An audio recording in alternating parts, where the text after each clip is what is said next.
perhatikan pen light itu ada yang dipencet di tengah, ada yang diputer, ada yang dipencet di samping.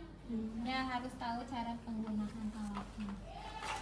Penggaris nah satu, harusnya dua ya.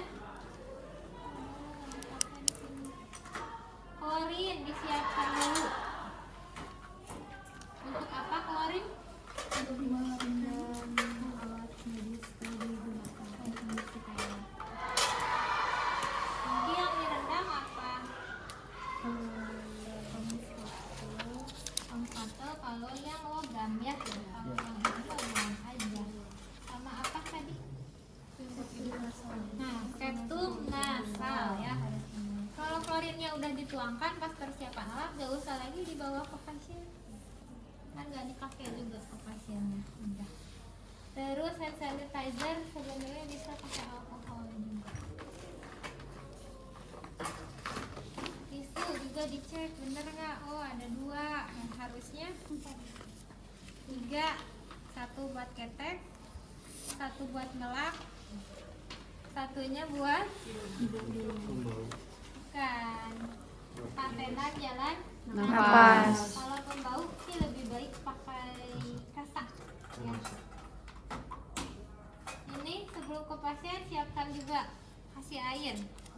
Nanti mana garam mana gula itu dilarutkan. Kalau ada tulisannya misalkan ini ada gula, biar nanti nggak bingung pas ke pasien, ya udah ini diisi gula, dilarutkan dulu ya. Kalau udah dilarutkan gula garamnya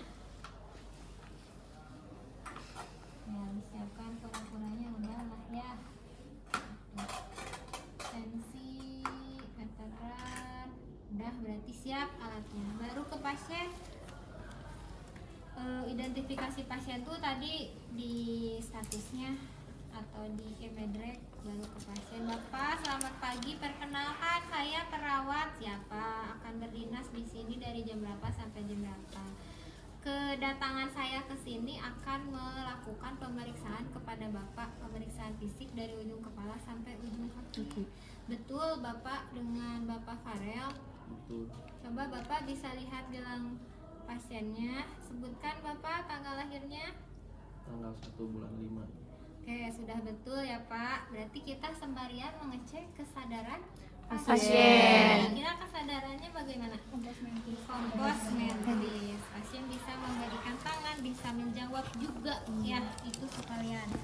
Tadi kan udah menyebutkan ya mau pempis. Bapak kira-kira nanti waktunya itu 25 sampai 30 menit. Apakah Bapak bersedia? Bersedia.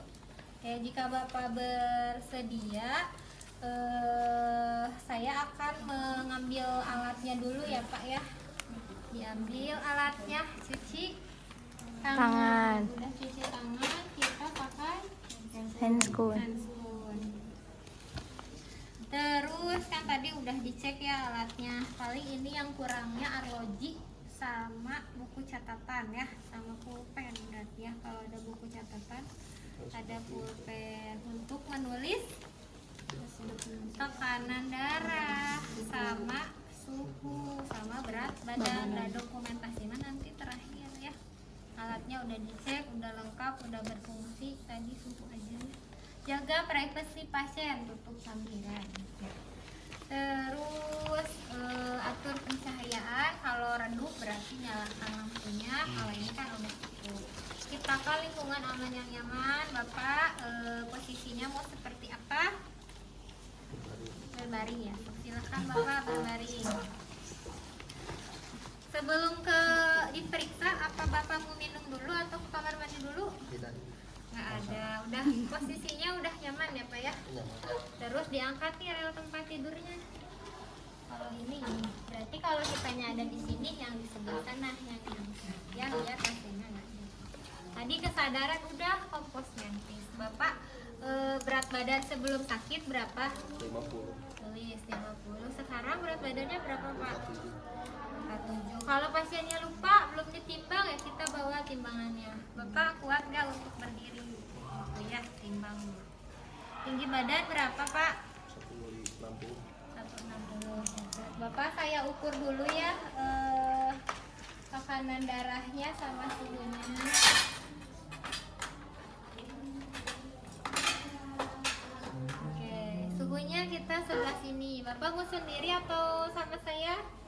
sendiri aja. Sendiri. Ini Pak tisunya Pak, dielap dulu. Ini Pak, simpen aja nggak usah dibuka. Terus kita ukur tekanan darahnya di sini. Nanti dijelasinnya lebih ini. Udah diukur sambil nunggu suhunya bunyi atau punya yang infrared lebih cepat berarti ya. Sambil nunggu kita ukur tensi. Oke, beres tensi. Oh udah bunyi. Ya normal ya Pak suhunya, lap. Masukin lagi. Tensinya juga normal. Misalkan disebutkan hasilnya berapa. Setelah itu kita ukur nadi sama respirasi. Simpan di atas dada pasien. Ya, nadi itu sejajar jempol. Jangan lagi ada yang begini. Ya, nggak akan ketemu sampai kapanpun ya. Jadi sejajar jempol. Kenapa harus di atas dada pasien? Ya, nanti hitung respirasi. Jamnya pegang. Kita hitung 1 menit. Ya, kalau sudah misalkan 1 menit, jangan dulu catat, ingat-ingat dulu aja berapa. Biasa kalian kita hitung respirasi, perhatikan naik turunnya dada pasien atau mungkin perut pasien. Ya, 1 menit. Kalau sudah catat, isi lupa ya. Kemudian setelah itu kita periksa kepala dan rambut. Prinsipnya pemeriksaan fisik itu, Adit kelihatan gitu di situ? Kelihatan. Berurutan, pasti semuanya dari inspeksi dulu. Jadi jangan lupa mau bagian apapun pasti yang pertamanya inspeksi dulu. Kita inspeksi dulu kepala dan rambut. Kalau kepala berarti dilihat bentuk kepalanya. Kira-kira normal enggak? Ya, kalau normal disebut normal sepal atau meso sepal. Bentuk kepala normal. Normal itu berarti nggak besar, nggak kecil. Untuk membuktikan normalnya kita ukur lingkar kepala. Normalnya adalah 54 sampai 57. Ini 54 sampai 57. Iya, ketemunya di 0 ya. Yang 4. Nih, normal. Warna rambut hitam, tidak lengket. Kalau lengket mungkin berkilau ya. Tidak nampak ada ketombe, kutu kan nggak kelihatan. Rambut merata. Mungkin kalau tidak merata ada pitang atau ada botak gitu ya. Nah, itu inspeksi. Setelah inspeksi kita palpasi. Ya, palpasi kulit kepala sama rambutnya tadi, tekstur sama membuktikan bener nggak ketombe sama kutunya ada. Bapak saya periksa kepalanya ya Pak. Untuk mengetahui kulit kepala statis atau enggak ya dipegang. Kalau statis ya apa ya? Ya bisa digerakkan ya. Karena ada yang tidak statis, yang kelainan kulit. Dilihat rambutnya tadi bener nggak ada ketombe atau kutu, dilihat. Terus distribusinya sama dirasakan, rambutnya halus, kasar, kering atau bukan apa sih, lengket. Misalnya pasien baru ditarik nih rambutnya, ada kerontokan nggak? Tidak ada. Ya Bapak tadi pas di pegang-pegang kepalanya ada sakit nggak Pak? Enggak. Nggak ada pusing, nggak ada sakit kepala Pak? Enggak ada, Ibu. Setelah itu kita ke mata, sama inspeksi dulu bentuk mata. Bentuk matanya kiri kanan sama nggak? Kalau sama berarti simetris. Kita lihat ujung mata atau kantus matanya sejajar tidak dengan daun telinga. Sejajar berarti mata bentuk simetris, kantus mata sejajar dengan pinang. Kemudian alisnya simetris enggak, bulu alisnya merata enggak. Diinspeksi juga bulu mata, apakah melentik keluar ke dalam atau tidak ada bulu matanya rontok. Palpebra itu yang atas sama yang bawah. Bengkak nggak palpebranya? Kan ada yang edem ya palpebranya. Terus ada tidak lingkaran hitam di bawah mata? Tidak ada lingkaran hitam di bawah mata. Palpebra tidak bengkak, alis, tadi bulu mata normal ya. Setelah itu kita lihat konjungtiva sama sklera. Bapak bisa lihat ke atas. Kita tarik.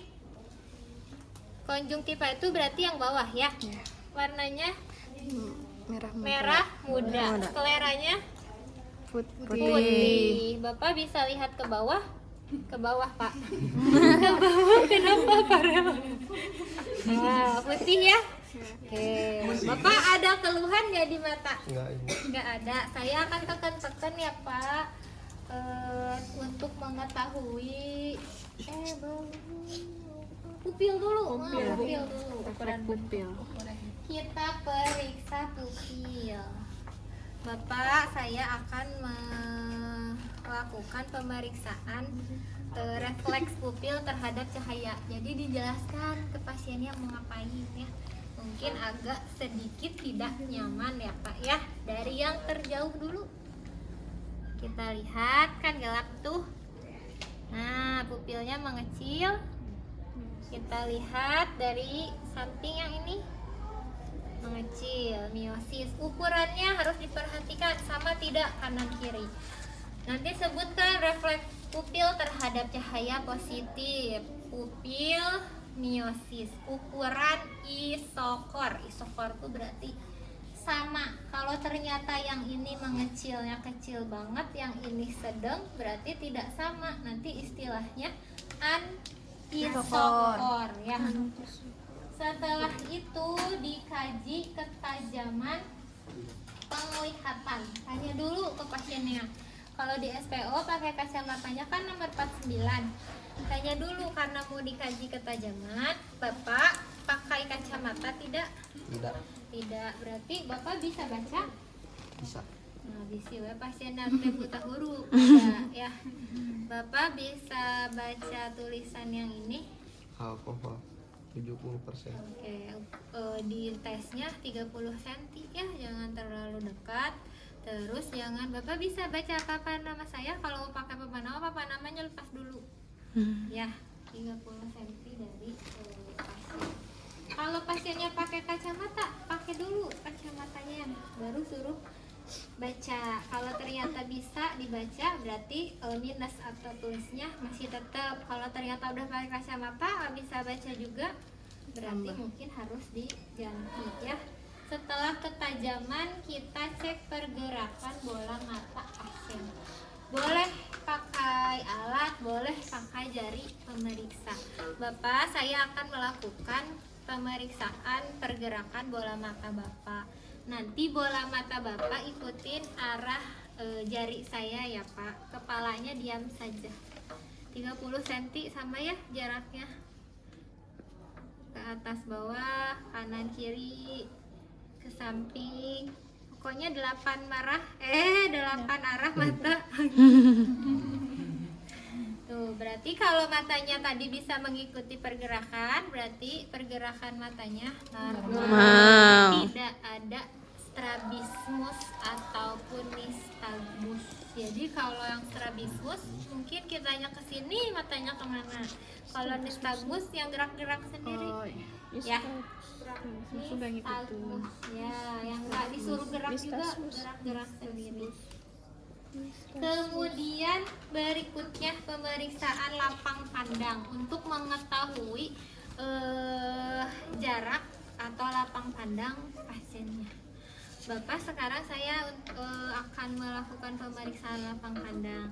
Nanti ada 2 objek ya Pak ya, pulpen dan tangan saya. Nanti Bapak fokus ke pulpen, tapi tangan saya ini akan bergerak ke samping. Nanti tolong Bapak perhatikan tangan saya yang bergerak ini masih terlihat atau tidak. Tapi Bapak tetap fokus ke sini ya Pak. Dimulai ya Pak. Kelihatan? Masih. Kelihatan? Masih. Kelihatan? Udah enggak? Satu lagi ya Pak. Masih. Udah enggak? Enggak. Terus ke atas sama ya Pak. Masih. Udah enggak? Udah enggak. Ke bawah. Masih. Masih. Nah, kalau ke bawah sampai sana juga kelihatan ya, lapang pandang. Nah, sekarang nyeri tekan. Tadi Bapak di matanya ada sakit nggak Pak? Nggak ada. Nggak ada, saya tekan-tekan ya Pak. Ini dicek kekenyalan bola matanya. Ada sakit Pak? Nggak ada. Nggak ada. Kalau misalkan ada tidak kenyal, terus seperti ada tekanan, berarti pasiennya ada kasus-kasus seperti glaukoma. Berarti bola mata kalau ini normal ya, kenyalan bola mata normal.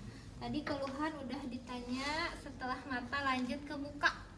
Mukanya sama, diinspeksi dulu bentuk wajah. Kalau tadi kan kepala ya ukuran, kalau sekarang bentuk wajah lonjong, persegi, Oval. ya oval atau kotak atau segitiga gitu ya.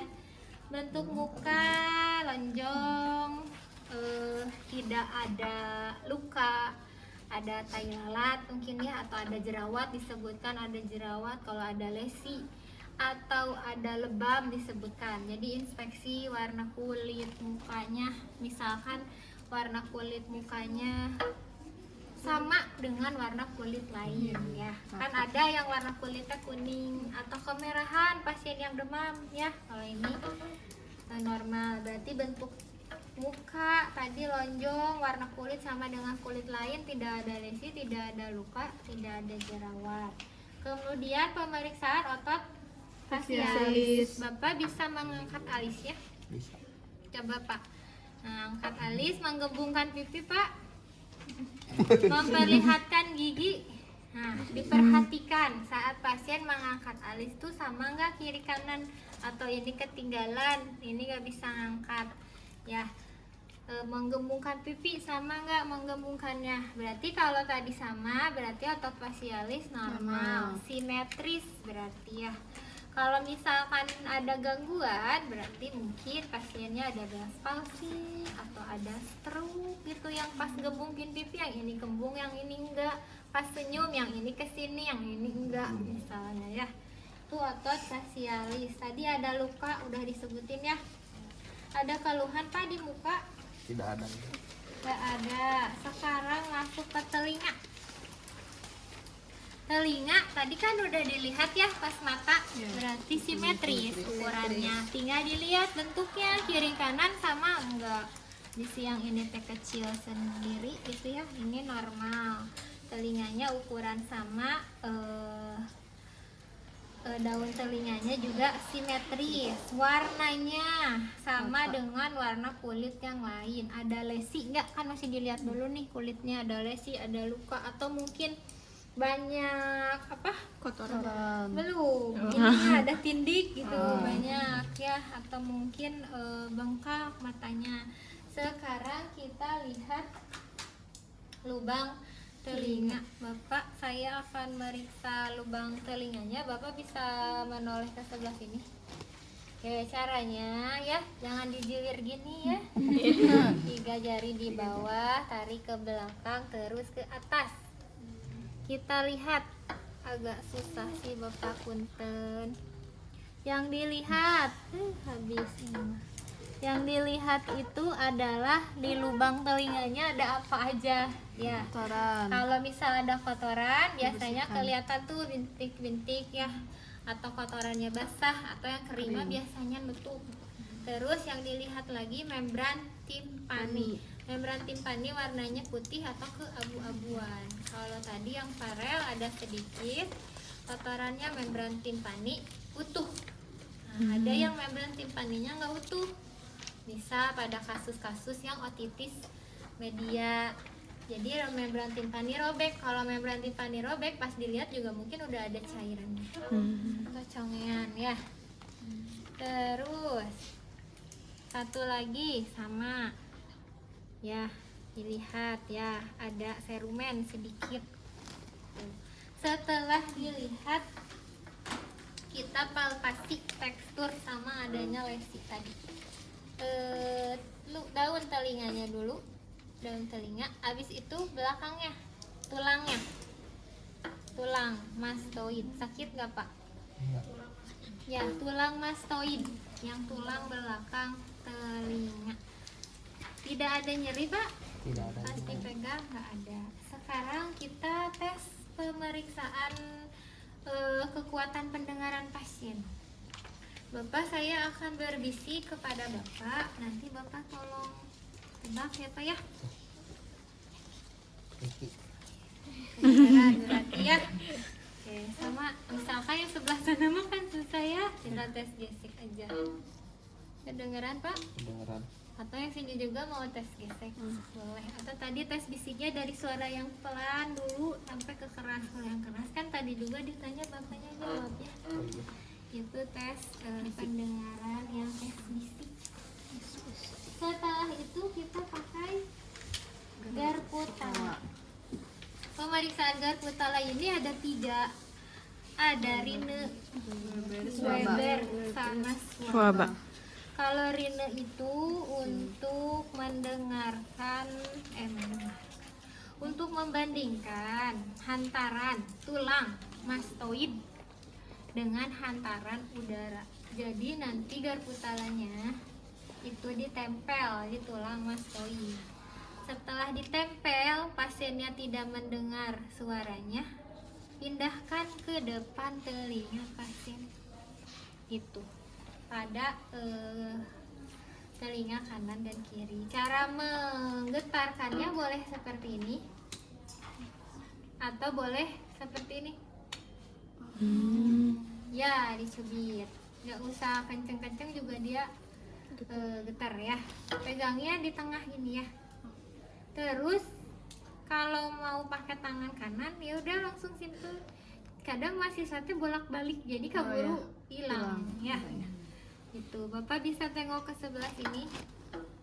Nanti kalau sudah tidak terdengar suaranya angkat tangan ya Pak.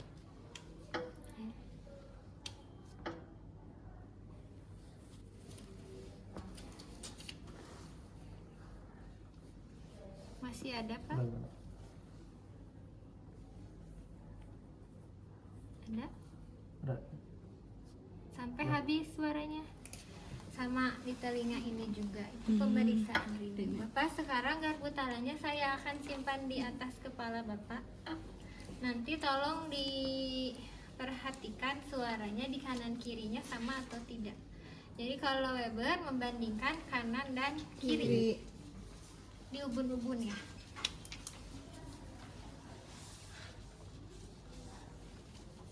Udah nggak ada ibu. Ya ada, sama Pak kiri kanannya. Sama. Kita yang ketiga ya Pak ya, pemeriksaan swabah itu antara pendengaran saya dengan pendengaran Bapak.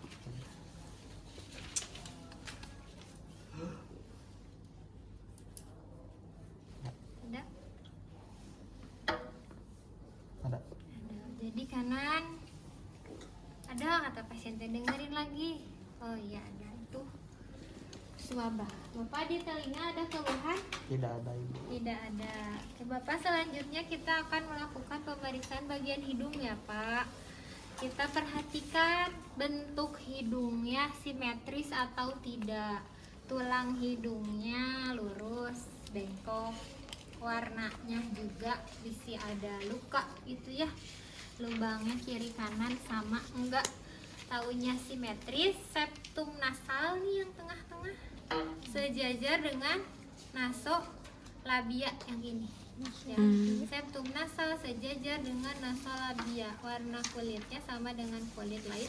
Tidak ada pernapasan cuping hidung. Nih cuping hidungnya nggak kembang kempis kan, padahal parelnya lagi nafas ya. Kalau yang normal tidak ada pernapasan cuping hidung. Tapi kalau pasiennya sesek mungkin cuping hidungnya kembang kempis ya. Itu inspeksi hidung. Setelah itu kita inspeksi bagian dalamnya. Pakai tadi apa nama alatnya? Itu Septum spekulum nasal. Spekulum ya, kalau septum nasa ini spekulum nasa. spekulum. Cara pegangnya ininya menghadap ke hidung ya. Kalau mau seperti ini boleh. Berarti nanti yang nyenterin tangan kiri. bebas itu mah. Yang dominan ya, Bu? Senyamannya aja. Ya. Bapak nanti alatnya akan saya masukkan ke hidung, mungkin agak sedikit tidak nyaman. Getek Pak Relma. Getek. Gak usah terlalu masuk ya, yang penting Ada. kupingnya tuh bisa kebuka dan kita bisa lihat rongga di dalamnya. Yang dilihat itu ada sekret enggak, mukosa hidungnya lembab enggak, terus ada polip atau mungkin ada pembengkakan. Kita lihat Bapak, punten ya Pak, dibuka. Kita lihat. Normal ya, tidak ada sekret, mukosa hidung lembab, tidak ada polip. Nah, cuman nanti pas nariknya itu jangan ditutup di dalam. Kan tadi dibuka, Ya. langsung tarik lagi. Kalau ditutup, di bulu hidungnya kecapin. Ya, dua-duanya ya yang ditarik saya. Nah, kalau udah kita masukin nih ke Klorin. tadi yang ada klorinnya.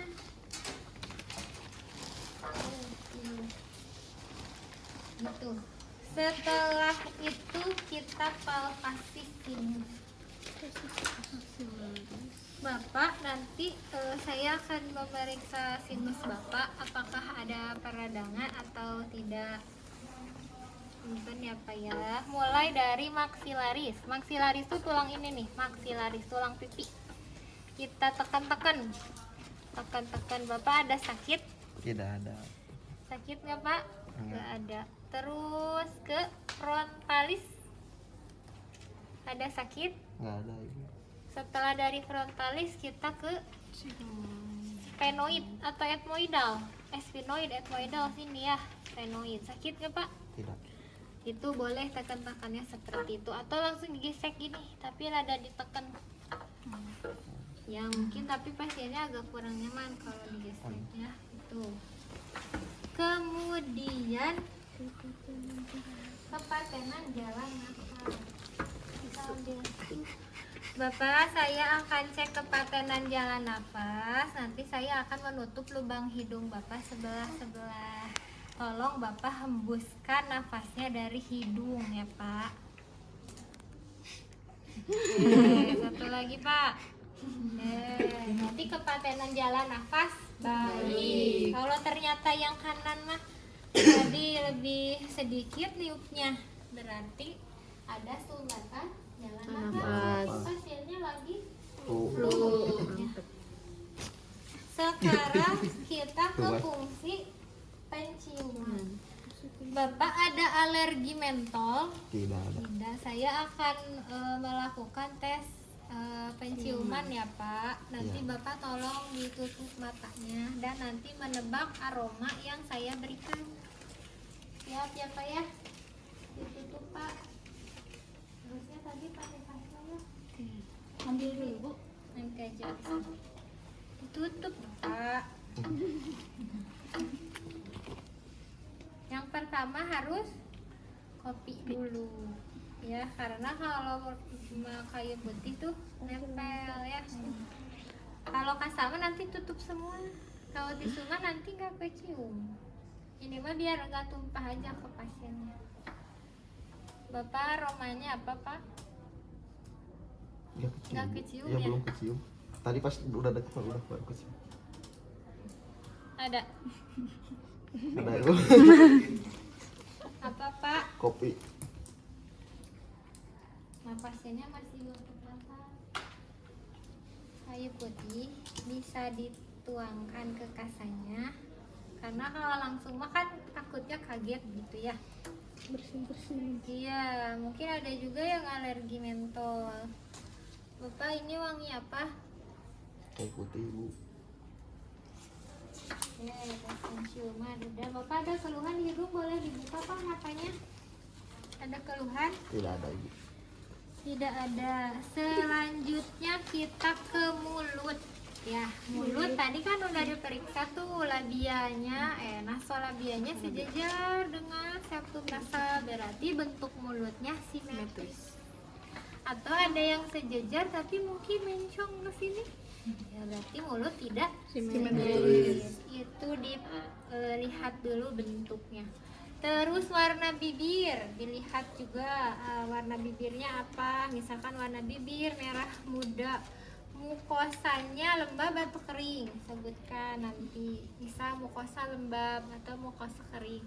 Kita lihat dulu dalamnya. Bapak ada sariawan tidak? Tidak ada. Bibir di bibirnya dulu ya, atau istilahnya ada stomatitis atau tidak. Berarti tidak ada stomatitis. Selanjutnya kita lihat rongga mulut. Yang diperiksa atau yang diinspeksi di rongga mulut itu ada gigi, gusi, lidah, palatum, langit-langit palatum tuh ya, yang keras sama yang lunak, palatum durum sama palatum mol. Yang palatum mol itu dekat dengan ovula, ovula tuh yang lak-lakan. Menggantung. Terus diperiksa juga tonsil yang kiri kanan. Jadi pas pasiennya sekali itu harus sudah dapet semuanya, jangan pasiennya lama-lama. Kita coba dulu tidak pakai tong spatel ya. Bapak, saya akan periksa rongga mulut Bapak. Nanti tolong buka mulutnya dan julurkan lidahnya ya Pak. Oke, kita lihat giginya, palatumnya nutup atau enggak, lidahnya bersih atau kotor, giginya lengkap enggak. Bapak bisa bilang A. A. Pas bilang A, ovulanya terangkat ke atas. Kelihatan mah kelihatan. Ya, terus tadi tonsilnya tidak ada pembengkakan tonsil. Ya, sudah Bapak. Kalau udah kelihatan ovulanya, tonsilnya, ya nggak usah lagi Nggak usah pakai pakai ini. ini. Tapi kalau nggak kelihatan, misalkan Pakai. pasiennya sulit, dipakai. Tapi pasiennya coba keluarkan di sininya aja, jangan sampai ke dalam. Belakang. Nanti pasiennya ada refleks Muntah. Kemudian tadi palpasi bibir, bisa ada nyeri, sama palpasi lidah.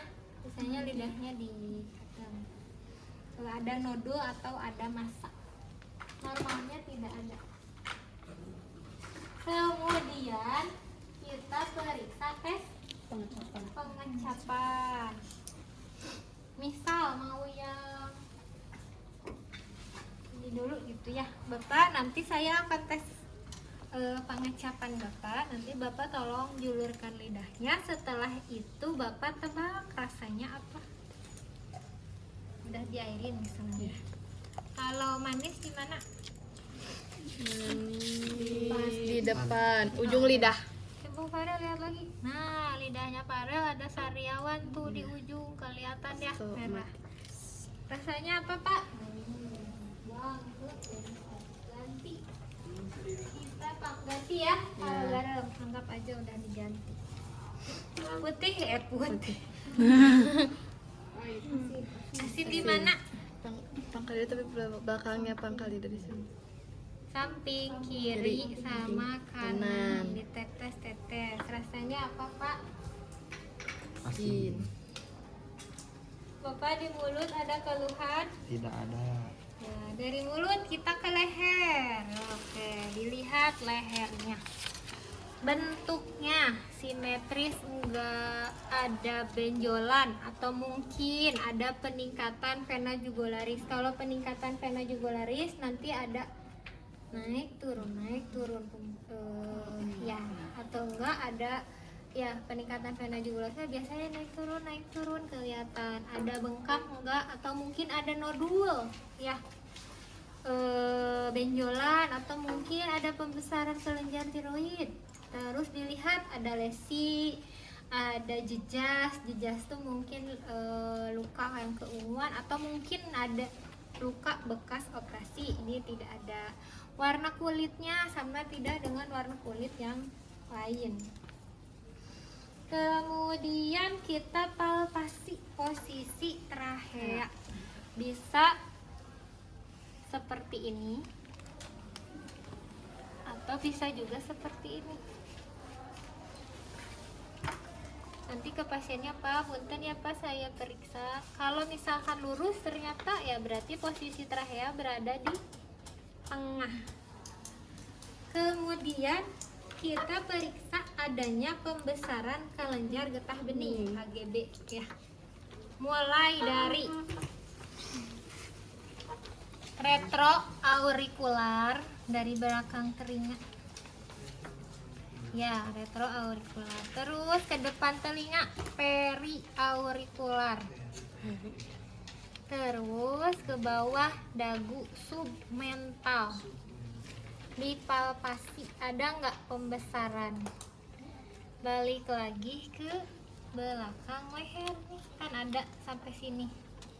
Ada nggak pembesaran kelenjar getah bening? Normalnya tidak ada. Kalau pas dipegang ternyata ada pembesaran, berarti diraba. Pembesarannya seukuran apa? Bisa bergerak atau keras? Tekstur. Ya, teksturnya ya.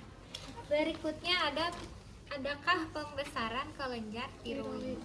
Kelenjar tiroid itu adanya di sebelah sini. Pemeriksaannya kalau yang di slide saya itu kan dari belakang pasien ya, seperti ini nih. Tapi dari belakang. Dari si ibunya di sini ya. Kalau pasiennya posisinya tidur seperti ini, kita tahan aja sebelah sini. Terus kita palpasi. Nanti tahan sebelah sini, palpasi. Ada nggak pembesaran? Ya, tidak. Kalau normalnya tidak ada pembesaran kelenjar tiroid. Berikutnya ada pemeriksaan refleks menelan. Bapak coba bisa menelan? Bisa. Kalau teraba pada saat bapaknya menelan, berarti refleks menelan positif atau ada refleks menelan. Yang nomor 73 ROM sama kekuatan otot itu nanti pada saat pasiennya duduk sekalian periksa punggung ya. Jadi kita ke payudara dulu, tapi boleh tanya misalkan pasiennya ada keluhan nggak Pak di leher? Nggak ada. Bapak, sekarang saya akan memeriksa bagian dada Bapak. Bajunya boleh dibuka Pak? Boleh dikatasin aja ya Pak.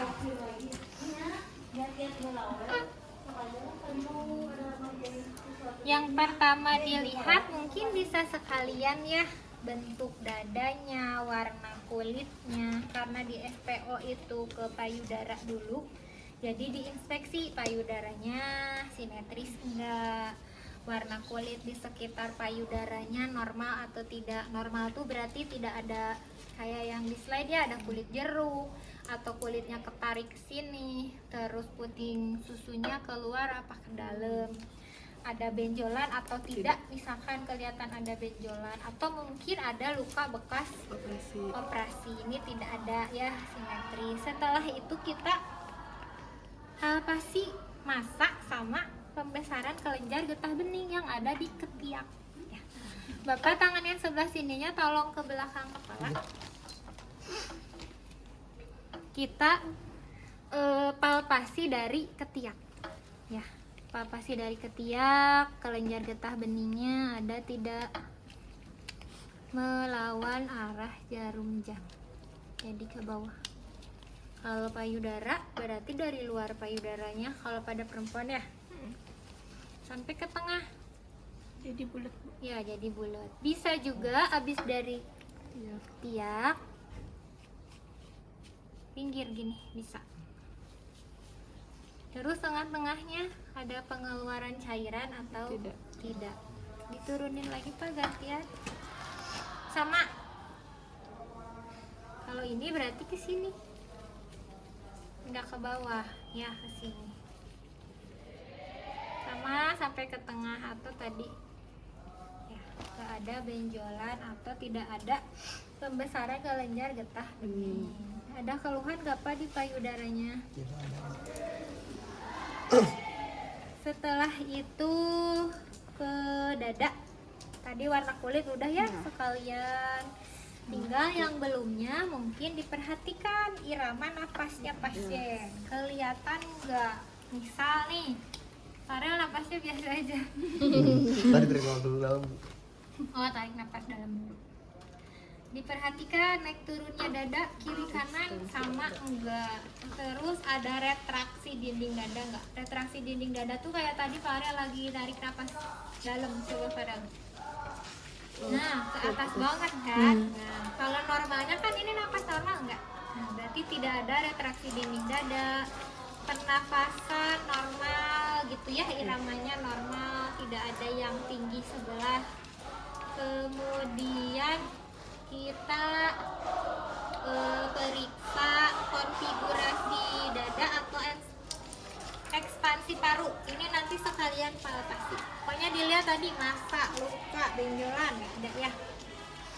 Baru ke palpasi temperatur di sini mah ya, pengembangan paru, vokal primitus, nyeri tekan sama adanya masa. Jadi sekalian. Ini namanya pemeriksaan vokal primitus. Bapak bisa ucapkan 77. 77. Lagi Pak. 77. 77. Jadi dari atas ke sini, ke samping, sampai ke sini. Sampingnya. Coba diucapkan Pak. 77. Oke, tarik nafas Pak.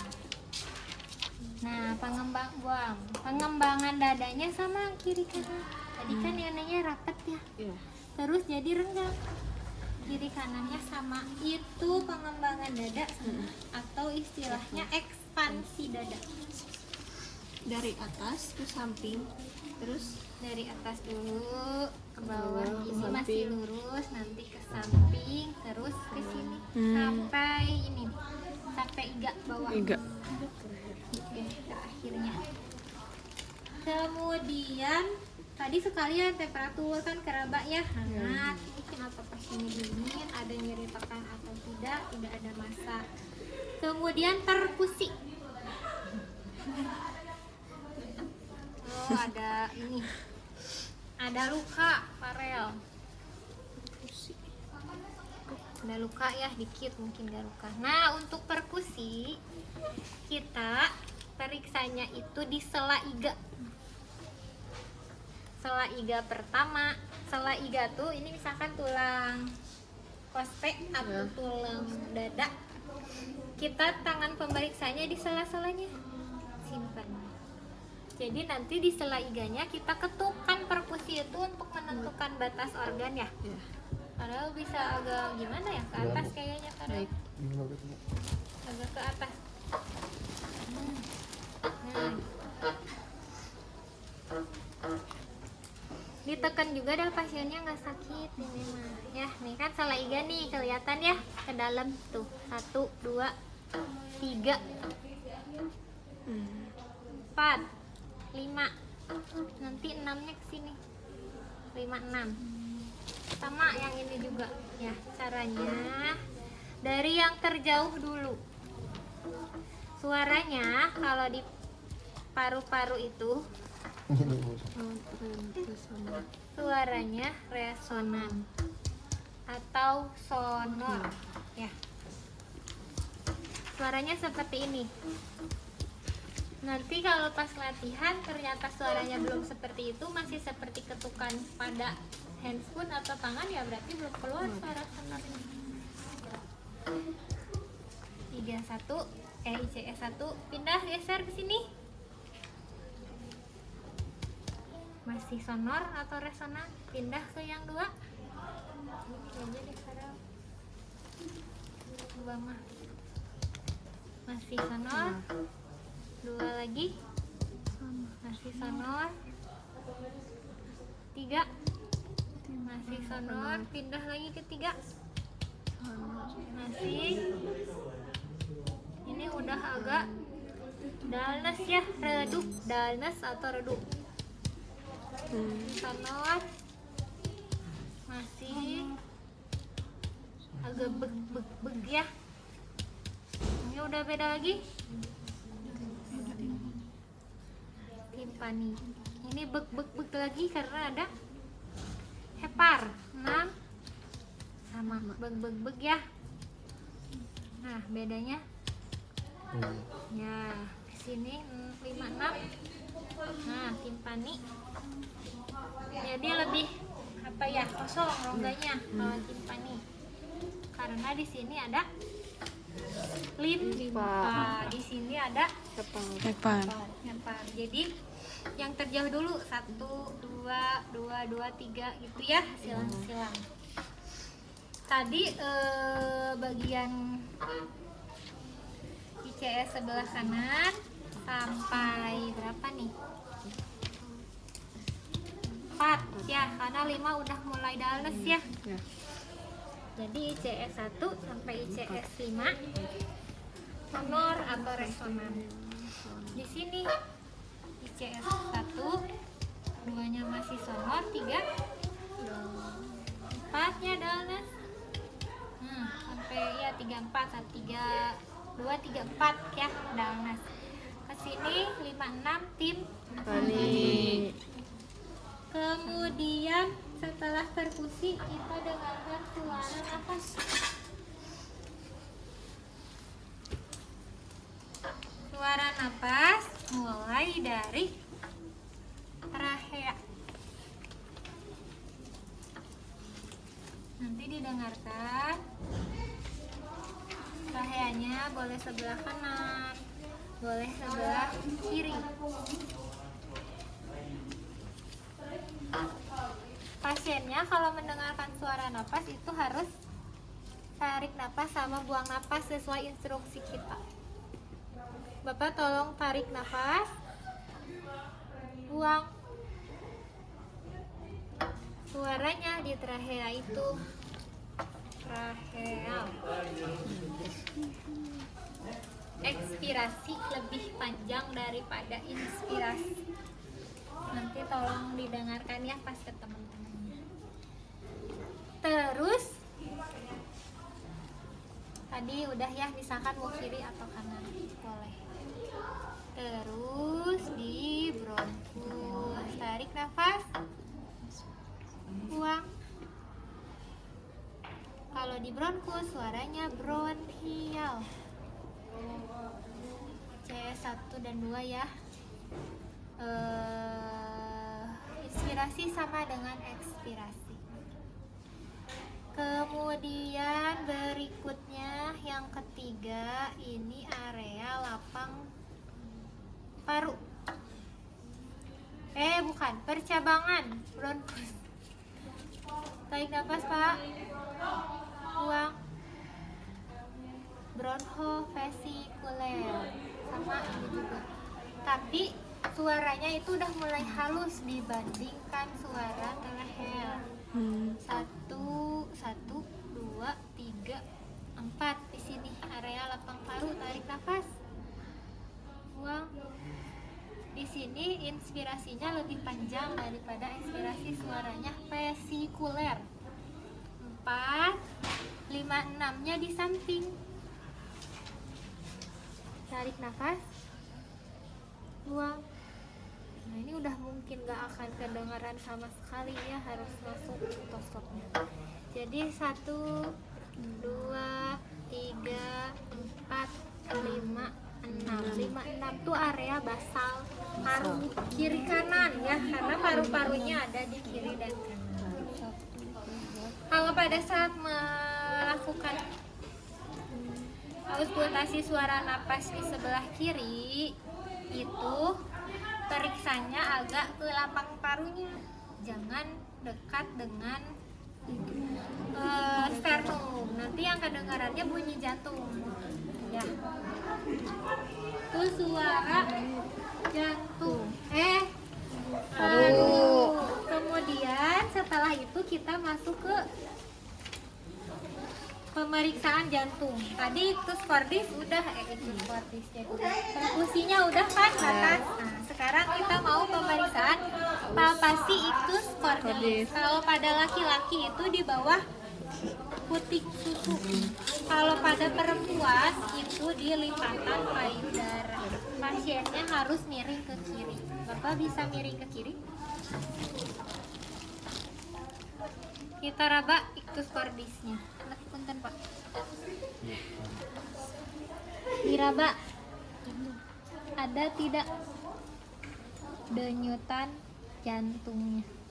Ya, ini enaknya sih sebelah sana. Ada ya, jadi keraba ada. Iya. Berbaring lagi Pak. Itu skordis teraba. Kalau inspeksinya mungkin bisa saja ada pulsasi atau kelihatan gitu naik turunnya teh si skordisnya teh denyutan, normalnya tidak ya. Kalau pada anak-anak bayi mungkin bisa aja kelihatan. Perkusi tadi udah batas jantung ya? Sudah. 2 sampai 3 ada 4. Setelah itu kita Jantung. auskultasi suara Jantung. jantung. Irama jantung. Ada katup apa saja? Katup trikus. Tikus Dari apa lagi? katup aorta. Aorta. Terus Bikuspid. bikuspid sambil jeung naon bikuspid? Mitral. Mitral. Aorta di mana? Aorta di mana? ICS 2 sebelah kanan mid sternum. ICS 2. Kalau dengerin suara jantung, pasiennya mah nafas normal aja. Kita perhatikan, dengarkan. Suara jantung itu lub, lub.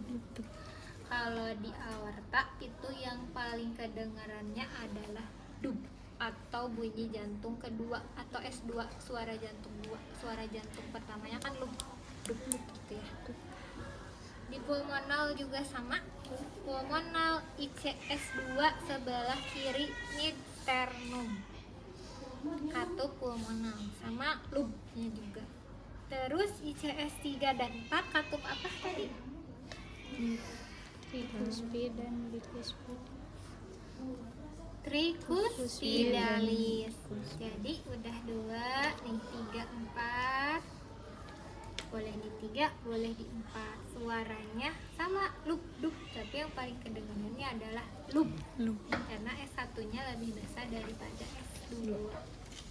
Katup ketiga di bawah puting susu atau di lipatan payudara. Katup apa namanya? Mitral ya. Tuh. Jadi ada 4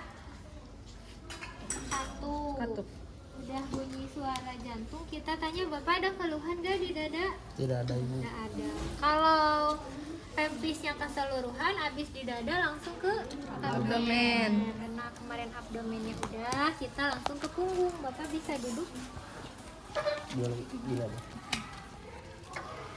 Bapak saya buka ya bajunya punten. Bapak bisa duduk tegak. Baik. Nah, kita lihat warna kulit sama dengan yang lain. Ada luka kah? Ada jerawat? Ada bekas luka? Terlalat. Ada warnanya sama dengan yang lainnya atau tidak? Terus posisi tulang belakang diraba atau enggak dilihat ini juga posisinya normal kah? Ada skoliosis, ada lordosis, ada kiposis ya gitu. Setelah itu kita periksa lagi 77 sama kayak yang di depan. Bapak bisa ucapkan 77. 77. Ini tuh dirasakan getarannya ya, kiri kanan sama atau tidak. Terus ke bawah lagi Pak, 77. lagi Pak, 77. terus Pak. 77. Ininya nanti mah dibukanya apa rasanya. Oke, kita tarik dari samping. Bapak tarik nafas. Oke, buang. Pengembangan parunya Normal. udah 77. Kita dengarkan lagi suara nafasnya. Kalau di sini mah berurutan aja. 1, 2, 3, 4 dan 5-nya sama ke sini ke pinggir ya. Sama pasiennya disuruh tarik nafas. 4, 5, 6 ya itu. Kemudian udah suara nafas. Kalau tadi setelah pemeriksaan abdomen biasanya langsung palpasi ketuk ginjal ya. Oh, iya. Sambil duduk. Nah, kalau udah punggung, udah taris ada yang kelewat punggung teh. Ya bentuk udah ya, lupa auskultasi. Tadi yang leher yang belum. Ya. Oh, yang dari Bapak, belakang. ROM-nya ya. Bapak bisa menengok ke sebelah kanan. Bisa. Lagi ke Bapak. Ke depan, ke samping kiri, ke depan lagi Pak. Ke atas. Turun lagi Pak. Turun lagi ke bawah. Nah, itu atau enggak Bapak bisa ikutin pergerakan atau ikutin saya gitu ya, boleh. Kemudian cek kekuatan otot leher ya. Bapak nanti tolong dari belakang boleh atau dari depan gini boleh. Bapak bisa nengok ke sebelah kanan. Coba sama saya ditahan. Nah, gitu. Sebelahnya lagi, Pak. Kalau pasiennya kuat gitu ya, kasih tertahan berarti kekuatan otot baik. Baik. Tadi ROM bebas gitu. Itu untuk pemeriksaan sampai ke dada ya. Setelah beres, misal pemeriksaannya udah beres sampai ke genitalia, kita kaji respon pasiennya. Bapak ada keluhan selama diperiksa? Tidak ada. Nggak ada. Apa perasaannya Pak setelah diperiksa? Nggak ada, misalkan capek atau pusing gitu ya. Tidak ada. Nggak ada. Setelah itu Bapak pemeriksaannya udah selesai. Nanti kalau ada apa-apa bisa hubungin saya.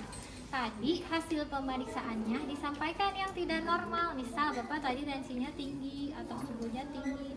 Tadi pas diperiksa bisa di telinganya ada kotoran telinganya nutup Pak, makanya Bapak tadi kurang kedengeran misalnya ya. Nanti saya kesini lagi menyiapkan alatnya dulu, atau misalkan kukunya panjang atau rambutnya lengket, saya siapin alat untuk bisa memandikan atau keramas gitu ya. Ya kalau sudah berarti pamitan ke pasiennya. Terima kasih ya Pak, Bapak bisa beristirahat kembali. Kemudian kita beresin dulu alat-alatnya, ini dibuang, dicuci. Setelah dicuci kita cuci tangan. Udah cuci tangan, baru dokumentasi. Dokumentasinya hasil pemeriksaannya mulai dari tadi tensi, berat badan, terus hasil yang tidak normalnya, terus rencana tindakannya apa, tanda tangan gitu ya. Ada yang mau ditanyakan? Sejam berarti ya, setengah jam. Ada nggak yang mau ditanya? Ibu, berarti yang bagian nanti didokumentasiin tuh yang bagian yang tidak normalnya saja. Yang lainnya mah kan normal. Misal tadi pupil anisokor. Normalnya pupil kan tadi ukurannya 2 sampai 4 mm. Lihat lagi di slide yang waktu itu. Gitu, kalau tidak ada yang ditanyakan, nanti ini kan laki-lakinya ada 3. Tapi laki-lakinya ridho nggak kalau diperiksa terus-terusan? Kalau nggak ridho, misalkan sampai yang perempuan bisa sama perempuan lagi, tapi ada yang jagain ininya ya, tirainya. Bagi 2 aja, kiri kanan, alatnya di sini. Terus handphone ada. Kalau udah dipakai nih, kan ini dari Farel, cuci dulu. Misalkan nanti Adit mau praktek, cuci dulu, siapin lagi alatnya, jangan sampai numpuk di sini sampah ya. Terus metodenya biar kebagian dulu semua. Yang jadi pasien dulu aja, jangan langsung bergantian jadi perawat. Misal Feni jadi pasien, ini temennya jadi perawat. Nanti Feni mah kalau masih ada waktunya baru nanti jadi perawat. Jadi yang jadi pasien pun harus memperhatikan cara pemeriksaannya seperti apa. Gitu ya. Sok satu di sini, satu di sini. Iya guys.